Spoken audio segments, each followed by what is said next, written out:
Las fuentes de información geográfica es la forma en que la geografía obtiene la información o es presentada la información para satisfacer su campo de estudio. ¿Sale? Entonces, bueno, eso es lo que son las fuentes de información geográfica y lo vamos a revisar. Denme un segundo, les cambio la pantalla.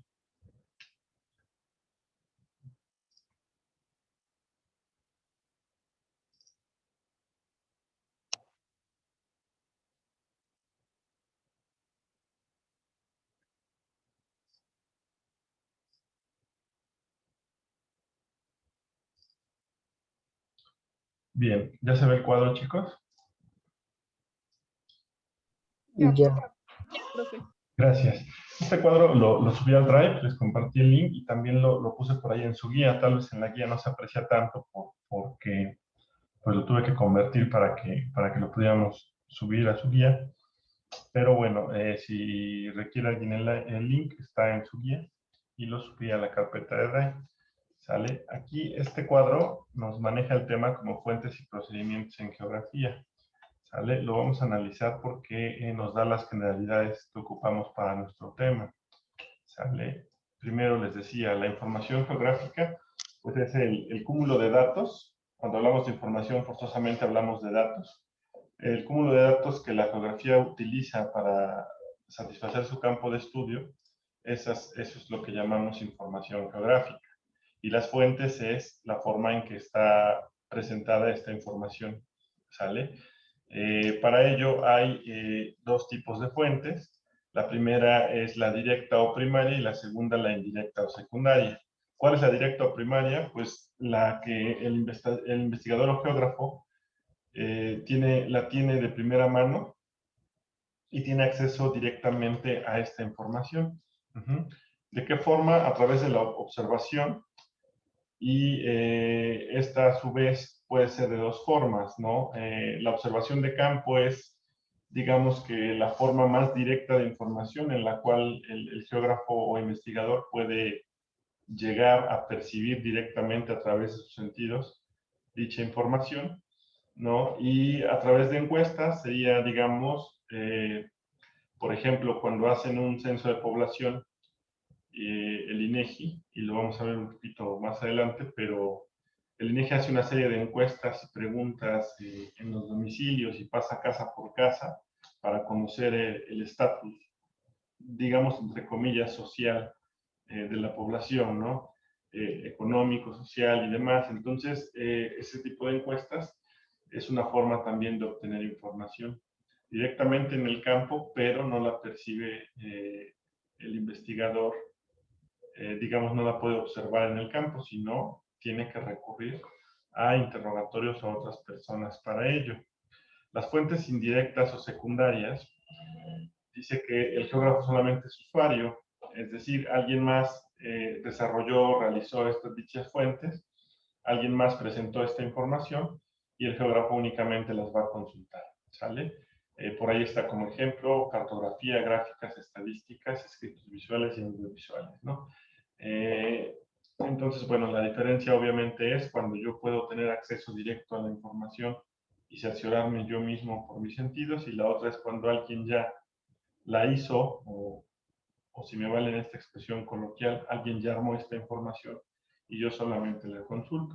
Esas serían indirectas o secundarias. ¿Sale? Los ejemplos aquí que nos manejan, por ejemplo, la cartografía, que son los mapas, que nos pueden mostrar diversa información y lo vamos a checar también. Y las fuentes estadísticas, que pueden ser a través de gráficos o tablas. Y aquí nos pone como ejemplo el INE, y pues el INE tiene una gran información de todos los que cumplimos 18 años, pero otro ejemplo más claro sería el INEGI, ¿no? El ejemplo que les comentaba hace un momento. Entonces, bueno, esta es la información que ayuda a la geografía. Sale de aquí, bueno, hay una de las más importantes es la información cartográfica, si no es que la más importante, porque a través de los mapas podemos revisar diversa información y ubicar además dicha información en un espacio geográfico determinado. ¿Sale? ¿Qué es la cartografía entonces? La cartografía es la ciencia que se encarga del estudio y elaboración de mapas. que es un mapa, es la representación de la superficie esférica de la Tierra o de una porción de la Tierra en un plano bidimensional. Es decir, si bien sabemos que la Tierra, nuestro planeta es esférico, en un mapa se representa en plano, por decirlo así, ¿no? En un dibujo plano, esa representación esférica. Y hay de diferentes formas, también lo vamos a ver. ¿Sale? Aquí hay algunos ejemplos. Los mapas temáticos o cartografía temática representa algún fenómeno de forma específica. ¿Sale? Hay una gran diversidad de estos mapas, pero por ejemplo, si les pido, y creo que en una actividad de esta materia para la evaluación de la semana 4, les pido que me ilustren la orografía de México, de nuestro país. Bueno, pues es un mapa temático, ¿no? Se va a enfocar únicamente a una cuestión en específica, no importando los límites políticos, por ejemplo, no importando los océanos, nos vamos solo a la orografía y es lo único que vamos a ilustrar en ese mapa. A eso se refiere. Sale y la cartografía básica representa los elementos físicos y humanos más significativos de una zona. ¿Sale? Entonces, digamos que es un poco más limitada, básica. Bien, ahora, ¿cuáles son las características del mapa? Son varias que vamos a ver, y aquí únicamente nos mencionan la escala. ¿Qué es la escala? Obviamente es la relación o la proporción entre la longitud del mapa y lo que corresponde a la realidad. Un ejemplo es, si yo realizo un mapa de un terreno de 100 metros cuadrados y lo realizo en una escala 1/100, mi representación gráfica tendrá que ser de 1 metro cuadrado, ¿no? Porque es una escala de 1/100 en relación a el tamaño real. ¿Sale? Eso también es importante y ahorita lo vamos a ver. ¿Qué es la escala gráfica? La representación dibujada, donde cada segmento muestra la relación entre la longitud de la representación y la realidad, ¿no? Esa relación es el tamaño que yo estoy plasmando y el tamaño que tiene en realidad. ¿Sale? Y la escala numérica es la fracción que expresa la relación entre la longitud del mapa y la realidad, que es lo que comentábamos, ¿no? Por ejemplo, 1/100. ¿Sale? Ahora bien, con los avances tecnológicos también ya contamos con representaciones remotas de espacios, y de ahí, como una cuestión más especializada de informática, los sistemas de información geográfica. ¿Sale? ¿Qué es esto? Bueno, nosotros, por ejemplo, estamos ya muy familiarizados con el uso de la tecnología, y como ejemplo el GPS, mapas de Google, Waze.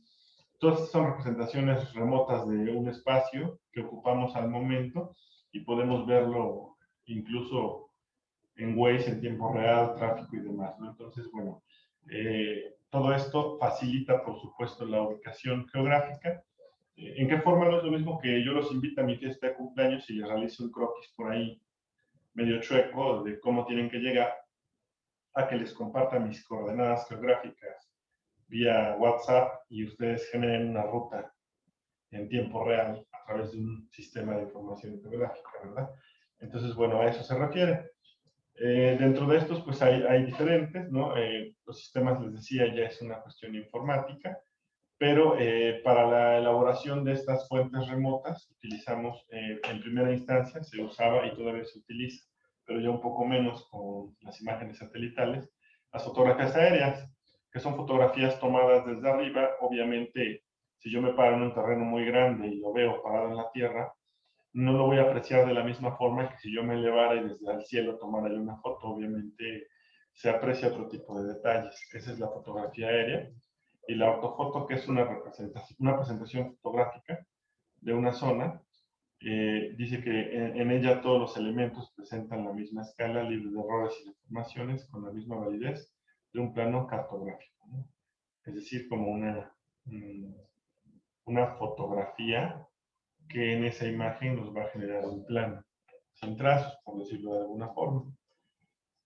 Después, un poco más reciente, las imágenes satelitales, que funcionan más o menos de la misma forma y ofrecen datos similares. La ventaja es que podemos conseguir más fácilmente una imagen satelital que una foto, sin importar el clima ni mucho menos, porque estas imágenes de hecho ya están precargadas en algunas bases de datos. y pues bueno, no afectaría el clima, por decirlo de alguna forma, al querer hacer una fotografía desde el cielo. Y los sistemas de información geográfica, que como mencionaba hace un momento, son en sí aplicaciones informáticas ya muy potentes, muy especializadas, que utilizan bases de datos georreferenciadas y manejan una gran cantidad de información y datos, y esto te permite hacer cartografiar o hacer mapas o representaciones gráficas automáticamente con toda la información que ya tienen precargada, ¿no? Por ejemplo, ¿quién ocupa esto? En los registros catastrales, tú llevas tus coordenadas o tu planito, tu levantamiento topográfico de tu predio. Ellos solamente ponen en su computadora las coordenadas y de inmediato les aparece la representación satelital ahí, ¿no? Obviamente todo esto ha facilitado pues, el uso de la información geográfica.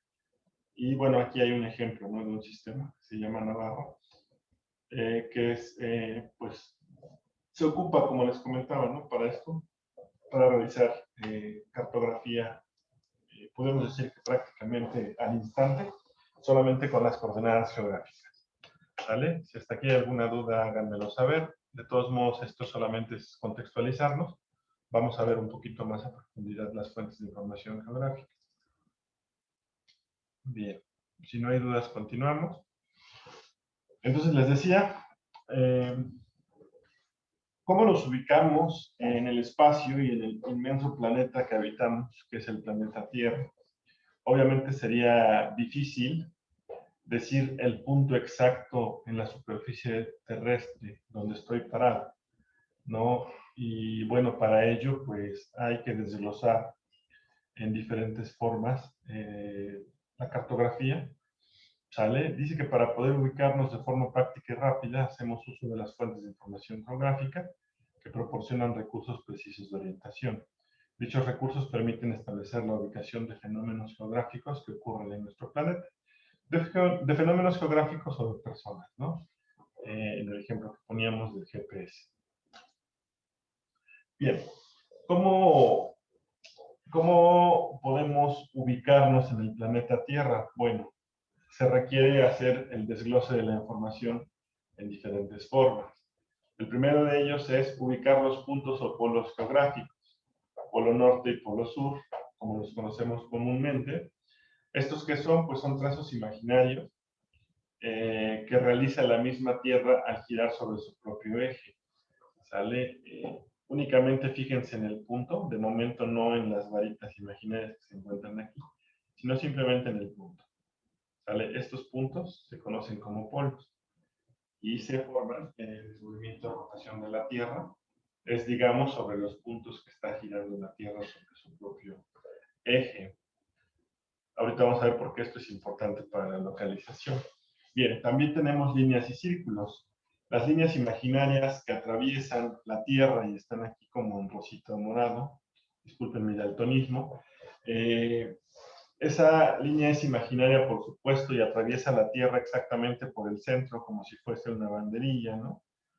Y obviamente es imaginario, ¿no? No esperen ver en una imagen satelital esto porque no existe, pero esa línea es la que sostiene, entre comillas, y de forma imaginaria la Tierra para que gire sobre ese mismo eje.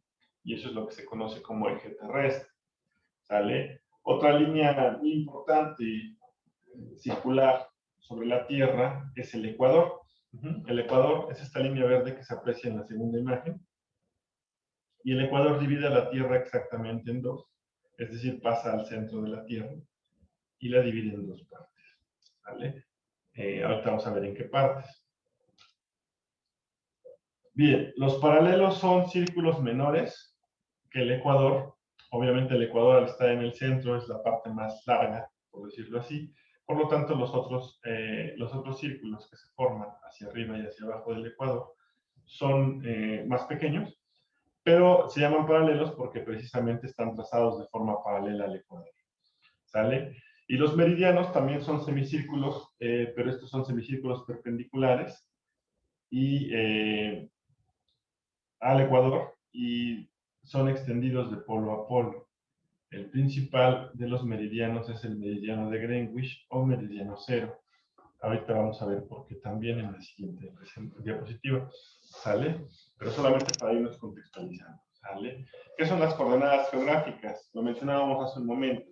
Si tú pones estas coordenadas en un GPS, te va a dar el punto exacto en donde se localiza, ¿sale? ¿Cómo se logra esto? Así es como trabajan los GPS. Yo les decía, les comparto por WhatsApp mi ubicación, lo que les estoy enviando es mis coordenadas, y lo que va a hacer el GPS es localizar esas coordenadas en el mapa y trazar una ruta que me lleve hacia allá, ¿sale? Esas son las coordenadas geográficas y se utilizan para identificar la posición exacta de un lugar o una persona en la superficie de la Tierra. ¿Cómo funciona? Latitud, longitud. Bien, las coordenadas se forman así. El ecuador, que divide a la mitad, o está trazado imaginariamente al centro de la, perdón, a la mitad de la Tierra, y divide en dos partes, en el norte y en el sur. Esa coordenada o ese dato de coordenada corresponde a la latitud norte o sur. Es decir, de entrada si estoy arriba o debajo del ecuador. Eso sería latitud norte y latitud sur. ¿Sale? La longitud, y por eso, y aquí es donde entra el meridiano de Greenwich, ¿no? Porque obviamente estas líneas están trazadas a ciertos grados, como podemos ver, ¿no? Y por eso es que las coordenadas se representan en grados, ¿sale? 32 grados, 117 grados. Bien, entonces, les decía yo, el meridiano de Greenwich, o también conocido como meridiano cero, se encuentra a 0 grados, por eso es tan importante, porque a partir de él se toma la referencia para la longitud este-oeste, ¿sí? A la izquierda del meridiano de Greenwich o meridiano cero se encuentra la longitud oeste, y a la derecha la longitud este. Por eso es que el ecuador y el meridiano son tan importantes, porque partiendo de ellos se toman los grados y las coordenadas para la ubicación de un espacio específico en nuestro globo terráqueo. Obviamente no solamente sirve para llegar a la fiesta, ¿no? Sirve para muchas cosas esta localización. ¿Sale? Obviamente también la Tierra, al no ser plana en su totalidad, porque no lo es esférica, como ya sabemos, surge un tercer dato para ubicar un espacio. Es decir, si yo estoy parado aquí en este punto, no es lo mismo que cabe un agujero, no sé, 100 metros, y me pare aquí, a que esté parado en la cima de este montaña, ¿sale? Entonces, ese tercer dato para una ubicación, digamos, dimensional, se llama altitud, ¿sale? Y esa altitud es una referencia que tomas sobre el nivel del mar. Digamos que el grado cero, por decirlo de alguna forma, ¿no? En los ejemplos que poníamos hace rato, es el nivel del mar, ¿sale? Yo puedo estar arriba o abajo del nivel del mar, dependiendo de la zona, y como decíamos, pues la Tierra no es plana, entonces hay lugares o espacios habitados que están como hundidos y lugares que están por encima. Entonces, a ese tercer dato se le va a conocer como altitud. ¿Sale, chicos? Bueno, no sé si hasta aquí tengan alguna duda. No, ¿No? profe, ninguna. Entonces,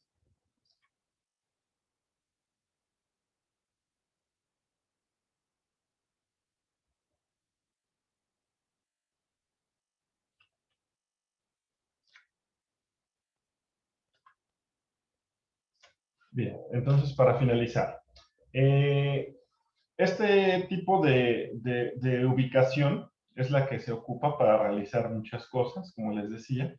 Y bueno, la representación que le podemos dar a un espacio geográfico puede ser de diversas formas, cuando nos referimos, por supuesto, a la cuestión física.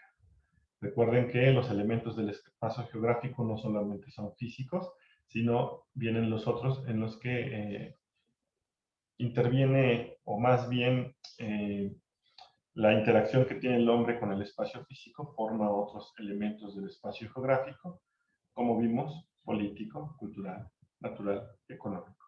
Cuando nos referimos al espacio físico, podemos representarlo de diversas formas, ya que hay 5 ejemplos y son de los más usados.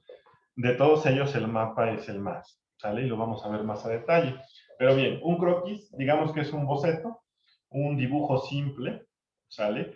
Que se realiza a mano alzada e interviene la imaginación, por supuesto, y nos da una perspectiva específica del mundo real. Ustedes pueden hacer un croquis de su país porque tienen en su cabeza la forma de México, cómo sería, y tal vez no les saldría preciso, pero bueno, eso es un croquis, ¿no? Les decía yo, les mando un croquis y hago un dibujo, le tomo una foto, se las mando, pues posiblemente puedan llegar, ¿no? Si les pongo algunas referencias y demás, pero obviamente no tienen nada de precisión, solamente es un boceto, un dibujo. ¿Sale? Después tenemos un plano ya es más específico, tiene elementos gráficos alusivos a un aspecto específico también, y normalmente se utiliza para proyectos de ingeniería, de arquitectura y demás. eh, Normalmente se utilizan para delimitar espacios o para planear construcciones y todo ello, ¿no? Si han tenido oportunidad de construir y ha acudido algún ingeniero civil o arquitecto a su domicilio a realizar como el proyecto, bueno, pues ellos trabajan con planos, ¿sale? También ellos utilizan las coordenadas. Anteriormente, para realizar un plano, tomaban mediciones y pues marcaban y ponían como hilitos o cosas así para tener un poco más de precisión, algunas fotografías y demás, ¿no? Todo era a través de mediciones. Actualmente pues ya está muy evolucionado este sistema y pues viene un topógrafo a realizar un plano, trae su GPS, marca los puntos y esos puntos son coordenadas como ya se describieron, llegan a la computadora, vacían sus puntos y la computadora prácticamente hace todo con sistemas informáticos. Bien, en este sentido, estos serían los planos. También tenemos los mapas, que como les decía, obviamente son los más usados, son los que más identificamos, y nos pueden revelar infinidad de información. Los mapas, no solamente la división o los límites territoriales de un espacio, ¿no? Que es para lo que comúnmente los utilizamos, pero no solamente esto es lo que representa, y los vamos a ver a detalle. ¿Sale? ¿Qué es un mapa? Pues es una representación plana de una porción de Tierra, o su totalidad, es decir, en un mapa podemos representar todo el planeta Tierra, obviamente de forma plana, ¿no? Dice que para que un mapa pueda ser considerado como tal, debe presentar una serie de elementos que te van a servir para su interpretación, y también los vamos a ver. El globo terráqueo también es una representación de la totalidad de nuestro planeta Tierra. No sé, ya casi no se usan.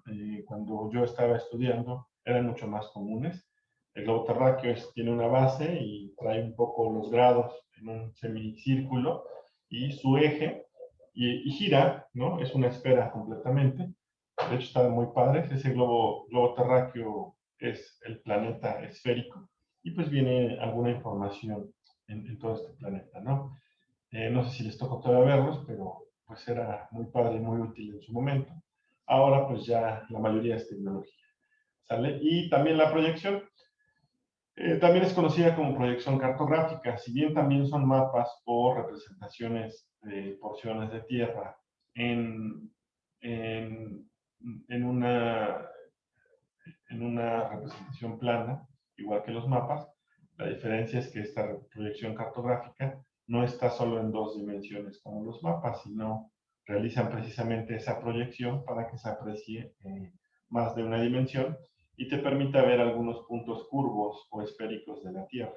También esto lo vamos a revisar más adelante. Chicos, no sé que hasta aquí tengan alguna duda. No, profe. Así, hasta aquí vamos a llegar por hoy. En la siguiente sesión vamos a continuar.